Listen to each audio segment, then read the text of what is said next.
Question number 4. Do the Gospels contain eyewitness tradition?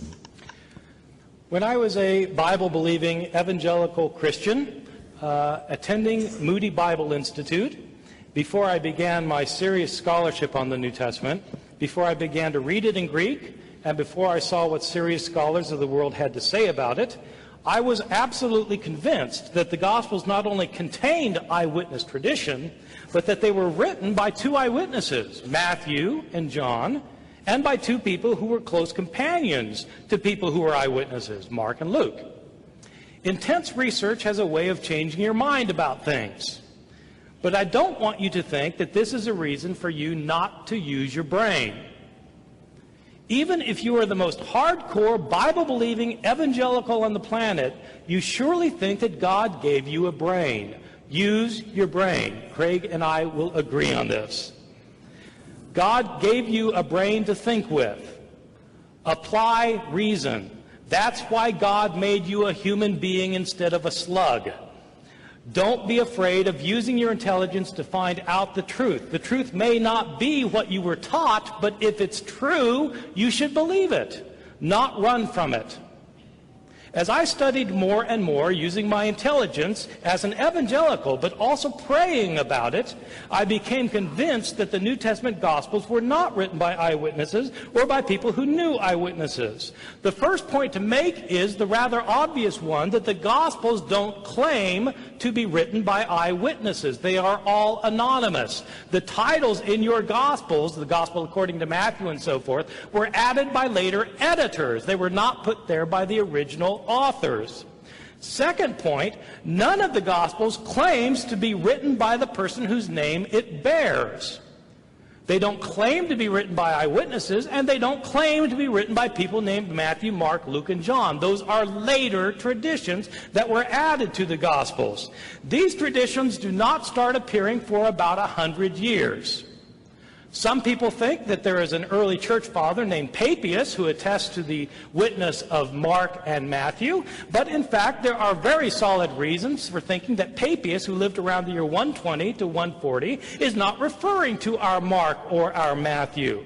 The first time anybody refers to Matthew, Mark, Luke, and John by name is Irenaeus in the year 180, 100 years after these books were written. My understanding of the Gospels, as they've come down to us, is that they were anonymous, and we don't know their names, and they're not built on eyewitness testimony. But the important point that I want to make is that even if the Gospels were written by eyewitnesses, or even if they did contain eyewitness accounts, that would not guarantee that they were accurate. Think about our legal system today. Are eyewitnesses always accurate in what they report? If so, why do we have trials that call in testimony more than one eyewitness? If eyewitnesses were always 100% accurate in what they report, we wouldn't need law courts. If we wanted to know what happened, we would simply ask somebody. Eyewitnesses do not always get all the information right. But even if they did, it wouldn't matter because the Gospels of the New Testament don't claim to be written by eyewitnesses, and in fact they were not written by eyewitnesses. The Gospel writers were living 40 to 50 to 60 years after Jesus died. They wrote the Gospels in Greek. Jesus' language was Aramaic. These Gospel writers were living in a different country. Decades later, where did they get their information from? They were not the followers of Jesus. They don't claim to be followers of Jesus, the disciples. They're written by later people, decades later, in a different language. Where did they get their information from? They heard stories about Jesus that had been in circulation year after year after year, decade after decade, down to the time that the gospel writers living in a different country, speaking a different language, heard the stories. What happens to oral stories when they are transmitted orally? They change. The gospel writers have discrepancies among themselves because the stories that were told and retold were changed over time, and the gospel writers themselves sometimes changed the stories. That's why there are discrepancies. That's why scholars might be able to tell you generally what Jesus was about. They can list 8 things that Jesus did, but they can't tell you the details and agree. Why can't scholars agree? Because there are so many discrepancies that the Gospels are not reliable.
Fear to do this. There are 2 major multiverse, 12-verse textual variants in the New Testament. The longer ending of Mark 16, 9 through 20, is a major textual variant. And the pericope adulterae, John 7:53 through 8:11. Now, interestingly enough, when you look at the manuscript evidence, there's always a bunch of variants within them. So, for example, 7:53 through 8:11, yeah, but some of them it's only 8:3 through 11. They didn't have 7:53 through 8:2, and there's all these variants. But those 2 12-verse segments are the major textual variants in the New Testament. There just isn't anything else. Yes, there are also there's all sorts of other variants, but not large blocks of text as you have in those 2 places. Now, there's far better manuscript evidence to the longer ending of Mark than there is for the pericope adultery. All right? As Dan Wallace says, the story of the woman caught in adultery is his favorite story that's not really in the Bible, is how he puts it. And when you look at it, it appears in every Jesus movie. Even Mel Gibson managed to get into the Passion movie as a flashback. Right. Because it just had to be there. It had nothing to do with the actual story, but it had to be there. Right.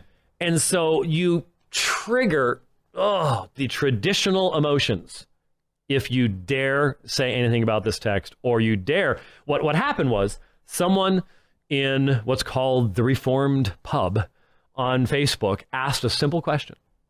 Would you preach John 7:53 through 8:11 if you're preaching through the Gospel of John? That is a question I have answered. I have raised and answered over and over and over again because I think it's an important question. Because it allows me to ask the question, what do you want to preach from the pulpit? That which John wrote, or that which later tradition thinks John wrote? Okay. I want to preach what is theopneustos, what is God-breathed. I don't want to preach what scribes hundreds of years later thought was. What do you say about the passage in John's Gospel, which has been marked off in the NIV as a doubtful passage? 7:53 through 8:11? That's right. Right. I would likewise agree that should be marked off with, as it is in various manuscripts, with asterisks and obeli. because it does interrupt the flow of the Johannine commentary at that particular point in time. And for me, any text that is found in another book in some manuscripts, sort of like a homeless person wandering around, that's probably a good indication that, it doesn't belong where it ended up at that particular point in time. So I think, as Metzger points out, it probably does have an early provenance in the sense of a story that circulated early concerning Christ.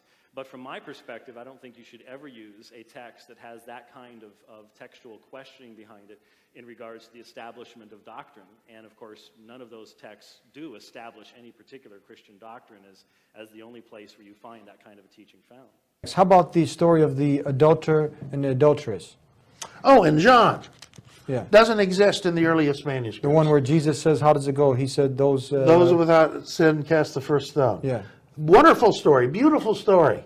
The entire chapter is a later addition. Doesn't exist in the earliest manuscripts that we have. I mean, this is something profound. I mean, it's amazing. Any sincere person, what should he do now? What does he do? He's confused. You've confused some people. Some people knew it from the get-go.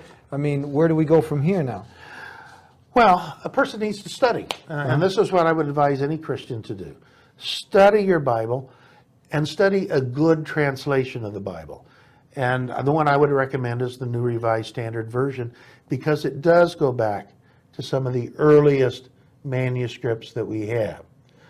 And then get a good Bible commentary, one that's done by scholars, such as the Interpreter's one-volume commentary on the Bible,